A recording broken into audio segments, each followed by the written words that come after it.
Hello guys, my name is Manish and I welcome you to my YouTube channel Speak Easy and English Speaking Institute.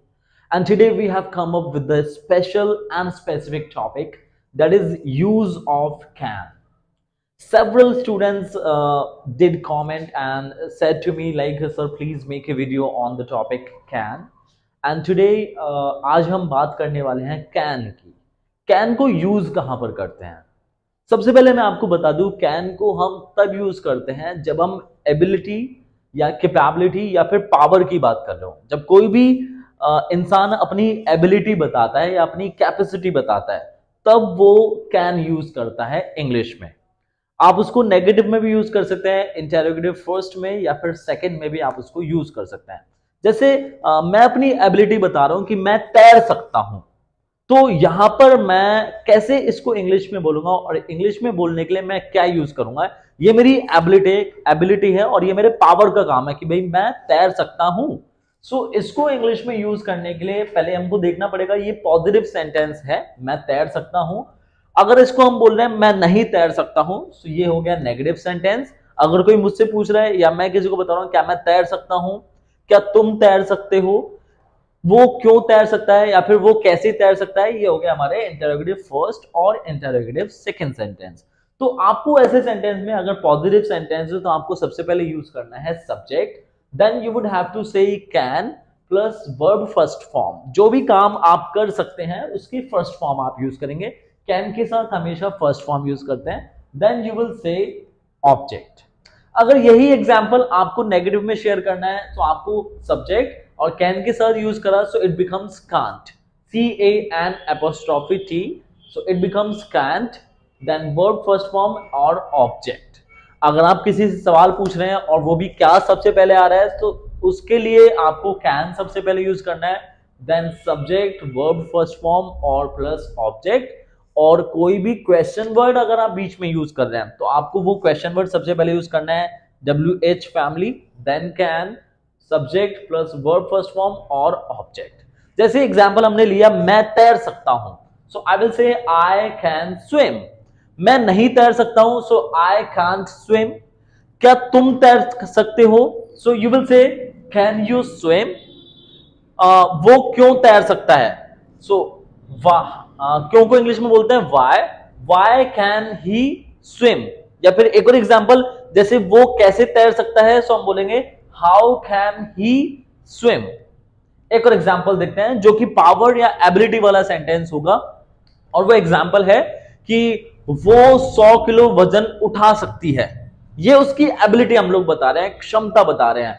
वो 100 किलो वजन उठा सकती है, तो भाई लड़की उठा सकती है तो हम यहां पर वो को बोलेंगे शी. और देखो कौन सा एग्जांपल है, क्या लगता है आपको, ये पॉजिटिव सेंटेंस का एग्जांपल है, उठा सकती है, सो हम बोलेंगे She can lift. उठाने को बोलते हैं lift 100 kg weight.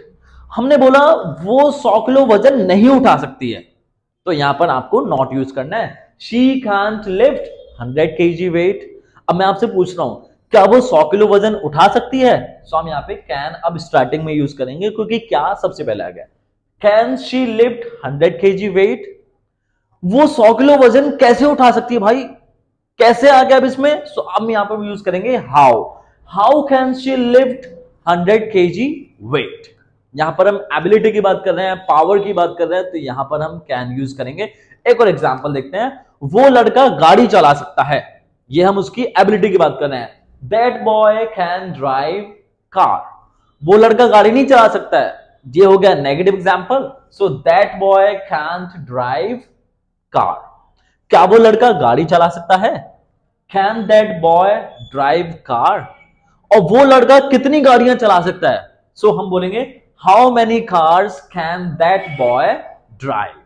यानी कि कैन को हम तब यूज करने वाले हैं जब एबिलिटी, कैपेबिलिटी या फिर हम कोई भी पावर वाले काम की बात कर रहे हो, कोई भी ऐसा काम जिसमें पावर लगती है. So over there you would have to use can. And can is like a modal. Can एक मोडाल होता है. कैन के साथ हमेशा आप वर्ब फर्स्ट फॉर्म यूज करेंगे. क्या यूज करेंगे, only verb first form. So friends, अब आते हैं कैन के पास्ट में. जब पॉसिबिलिटी आप बता रहे हैं लेकिन वो पास्ट में बता रहे हैं, एबिलिटी आप बता रहे हैं, सॉरी पॉसिबिलिटी नहीं, पॉसिबिलिटी की हम बात ही नहीं कर रहे, हम बात कर रहे हैं एबिलिटी की, कैपेबिलिटी की, या फिर कोई भी ऐसा काम जो आप पावर का है लेकिन आप वो कर सकते थे, तो वहां पर आप यूज करेंगे कुड पॉजिटिव वे में और नेगेटिव वे में भी आप यूज कर सकते हैं। जैसे आपने बोला कि भाई जब मैं छोटा था मैं गिटार बजा सकता था, तो ये एक ऐसा काम है जो हम एबिलिटी शो कर रहे हैं। सो आप यहां पे यूज करेंगे मैं गिटार बजा सकता था, आई कुड प्ले गिटार। मैं गिटार नहीं बजा सकता था, सो आई कुडंट प्ले गिटार। वो क्रिकेट खेल सकता था, सो आप यूज करेंगे ही कुड प्ले क्रिकेट। वो क्रिकेट नहीं खेल सकता था, सो ही कुडंट प्ले क्रिकेट। आपको मैं बता दूं कुड का यूज जो मॉडर्न इंग्लिश में है वो पोलाइट वे में भी यूज कर सकते हैं। जैसे आपने बहुत सारे होटल्स में या रेस्टोरेंट में कुछ सुना होगा, सर जैसे आपने सुना होगा जब जैसे रूम बुक करने जाते हैं तो रिसेप्शनिस्ट क्या होते हैं, वो नाम पूछते हैं। तो वो कैसे पूछ सकते हैं, वो ऐसे पूछते हैं sir could you please tell me your name.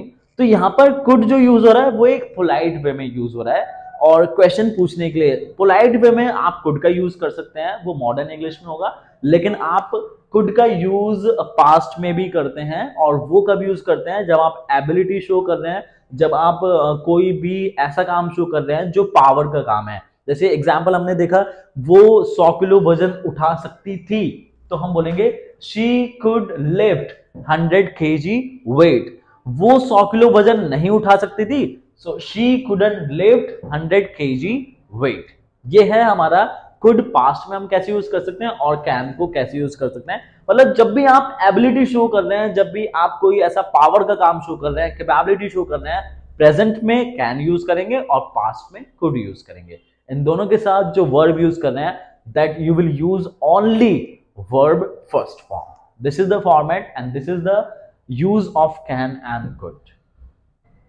So friends this was the use of can and could. और नेक्स्ट वीडियो जो हम बनाने वाले हैं वो मे और माइट की हम बनाने वाले हैं। तो मे और माइट हम कहाँ पे यूज कर सकते हैं। बट अगर आपको ये वीडियो अच्छी लगी हो और आप चाहते हैं कि लोगों को ज्यादा से ज्यादा पता चले कैन और कुड का यूज, तो प्लीज अपने दोस्तों को शेयर करना और खुद भी कमेंट करना अगर आपको अच्छी लगी हो, और ज्यादा से ज्यादा लोगों को शेयर करना अगर आप चाहते हैं कि लोगों को ज्यादा नॉलेज मिले। Thanks for watching the video and bye bye, good luck, all the best.